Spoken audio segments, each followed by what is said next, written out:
महाभारत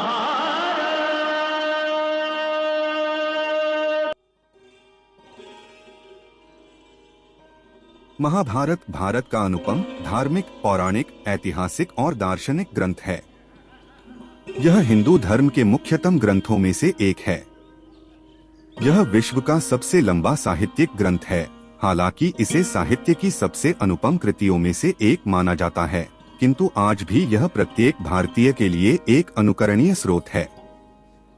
हिंदू मान्यताओं, पौराणिक संदर्भों एवं स्वयं महाभारत के अनुसार इस काव्य का रचनाकार वेदव्यास जी को माना जाता है और इसे लिखने का श्रेय भगवान गणेश को जाता है। इसे संस्कृत भाषा में लिखा गया था। इस काव्य के रचयिता वेदव्यास जी ने अपने इस अनुपम काव्य में वेदों, वेदांगों और उपनिषदों के गुह्यतम रहस्यों का निरूपण किया है। इसके अतिरिक्त इस काव्य में न्याय, शिक्षा, चिकित्सा, ज्योतिष, युद्ध नीति, योग शास्त्र, अर्थशास्त्र, वास्तुशास्त्र, शिल्पशास्त्र, कामशास्त्र, खगोल विद्या तथा धर्मशास्त्र का भी विस्तार से वर्णन किया गया है। महाभारत की विशालता और दार्शनिक गूढ़ता न केवल भारतीय मूल्यों का संकलन है, बल्कि हिंदू धर्म और वैदिक परंपरा का भी सार है। महाभारत की विशालता, महानता और संपूर्णता का अनुमान उसके प्रथम पर्व में उल्लेखित एक श्लोक से लगाया जा सकता है, जिसका भावार्थ है, जो यहाँ महाभारत में है वह आपको संसार में कहीं न कहीं अवश्य मिल जाएगा। जो यहाँ नहीं है वो संसार में आपको अन्यत्र कहीं नहीं मिलेगा। यह कृति प्राचीन भारत के इतिहास की एक गाथा है। इसी में हिंदू धर्म का पवित्रतम ग्रंथ भगवद गीता सन्निहित है। पूरे महाभारत में लगभग 1,10,000 श्लोक हैं, जो यूनानी काव्यों इलियड और ओडिसी से परिमाण में 10 गुना अधिक हैं। विद्वानों में महाभारत काल को लेकर विभिन्न मत हैं, फिर भी अधिकतर विद्वान महाभारत काल को लौह युग से जोड़ते हैं। अनुमान किया जाता है कि महाभारत में वर्णित कुरु वंश 1200 से 800 ईसा पूर्व के दौरान शक्ति में रहा होगा। पौराणिक मान्यता को देखें तो पता लगता है कि अर्जुन के पोते परीक्षित और महापद्मनंद का काल 382 ईसा पूर्व ठहरता है। यह महाकाव्य जय, भारत और महाभारत इन 3 नामों से प्रसिद्ध हैं। वास्तव में वेद व्यास जी ने सबसे पहले 1,00,000 श्लोकों के परिमाण के भारत नामक ग्रंथ की रचना की थी। इसमें उन्होंने भरतवंशियों के चरित्रों के साथ साथ अन्य कई महान ऋषियों, चंद्रवंशी, सूर्यवंशी राजाओं के उपाख्यानों सहित कई अन्य धार्मिक उपाख्यान भी डाले। इसके बाद व्यास जी ने 24,000 श्लोकों का बिना किसी अन्य ऋषियों, चंद्रवंशी, सूर्यवंशी राजाओं के उपाख्यानों का केवल भरतवंशियों को केंद्रित करके भारत काव्य बनाया। इन दोनों रचनाओं में धर्म की अधर्म पर विजय होने के कारण इन्हें जय भी कहा जाने लगा। महाभारत में एक कथा आती है कि जब देवताओं ने तराजू के एक पासे में चारों वेदों को रखा और दूसरे पर भारत ग्रंथ को रखा, तो भारत ग्रंथ सभी वेदों की तुलना में सबसे अधिक भारी सिद्ध हुआ।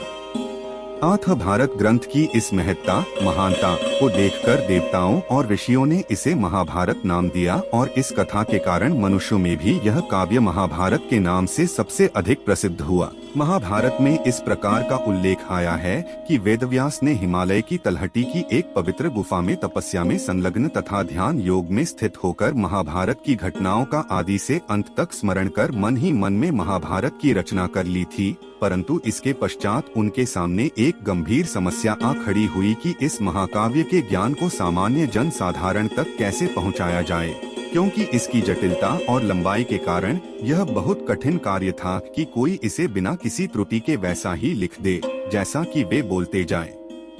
इसलिए ब्रह्मा के कहने पर व्यास भगवान गणेश के पास पहुँचे। गणेश लिखने को तैयार हो गए, किंतु उन्होंने एक शर्त रख दी कि कलम एक बार उठा लेने के बाद काव्य समाप्त होने तक वे बीच में रुकेंगे नहीं। व्यास जी जानते थे कि यह शर्त बहुत कठिनाइयां उत्पन्न कर सकती है। अतः उन्होंने भी अपनी चतुरता से एक शर्त रखी कि कोई भी श्लोक लिखने से पहले गणेश को उसका अर्थ समझना होगा। गणेश ने यह प्रस्ताव स्वीकार कर लिया।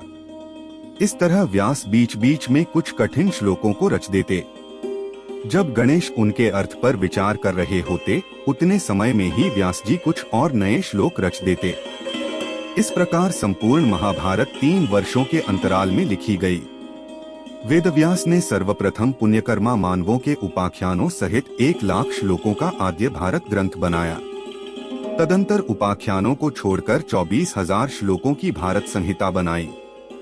तत्पश्चात व्यास जी ने 60 लाख श्लोकों की एक दूसरी संहिता बनाई, जिसके 30 लाख श्लोक देवलोक में, 15 लाख पितृलोक में तथा 14 लाख श्लोक गंधर्वलोक में समादृत हुए। मनुष्यलोक में 1 लाख श्लोकों का आद्य भारत प्रतिष्ठित हुआ। महाभारत ग्रंथ की रचना पूर्ण करने के बाद वेदव्यास ने सर्वप्रथम अपने पुत्र शुकदेव को इस ग्रंथ का अध्ययन कराया। महाभारत के पर्व। महाभारत की मूल अभिकल्पना में 18 की संख्या का विशिष्ट योग है। कौरव और पांडव पक्षों के मध्य हुए युद्ध की अवधि 18 दिन थी। दोनों पक्षों की सेनाओं का सम्मिलित संख्याबल भी 18 अक्षौहिणी था। इस युद्ध के प्रमुख सूत्रधार भी 18 थे। महाभारत की प्रबंध योजना में संपूर्ण ग्रंथ को 18 पर्वों में विभक्त किया गया है और महाभारत में भीष्म पर्व के अंतर्गत वर्णित श्रीमद् भगवद गीता में भी 18 अध्याय हैं। संपूर्ण महाभारत 18 पर्वों में विभक्त है। पर्व का मूलार्थ है गांठ या जोड़। पूर्व कथा को उत्तरवर्ती कथा से जोड़ने के कारण महाभारत के विभाजन का यह नामकरण यथार्थ है। इन पर्वों का नामकरण उस कथानक के महत्वपूर्ण पात्र या घटना के आधार पर किया जाता है। मुख्य पर्वों में प्राय अन्य भी कई पर्व हैं। इन पर्वों का पुनर्विभाजन अध्यायों में किया गया है। पर्वों और अध्यायों का आकार असमान है। कई पर्व बहुत बड़े हैं और कई पर्व बहुत छोटे हैं। अध्यायों में भी श्लोकों की संख्या अनियत है। किन्हीं अध्यायों में 50 से भी कम श्लोक हैं और किन्हीं में संख्या 200 से भी अधिक है। मुख्य 18 पर्वों के नाम इस प्रकार हैं।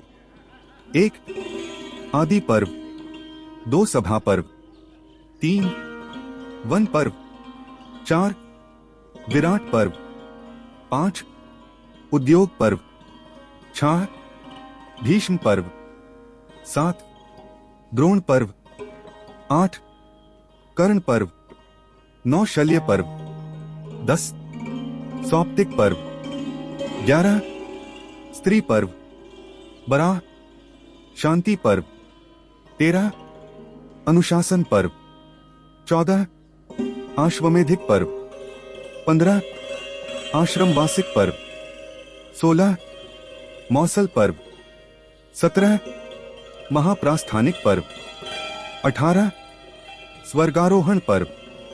इन सभी पर्वों की संपूर्ण कहानियां हम क्रमबद्ध तरीके से प्रकाशित करेंगे और इनके लिंक्स को अपडेट करते जाएंगे ताकि आप इनसे एक ही जगह पर सुन पाएं।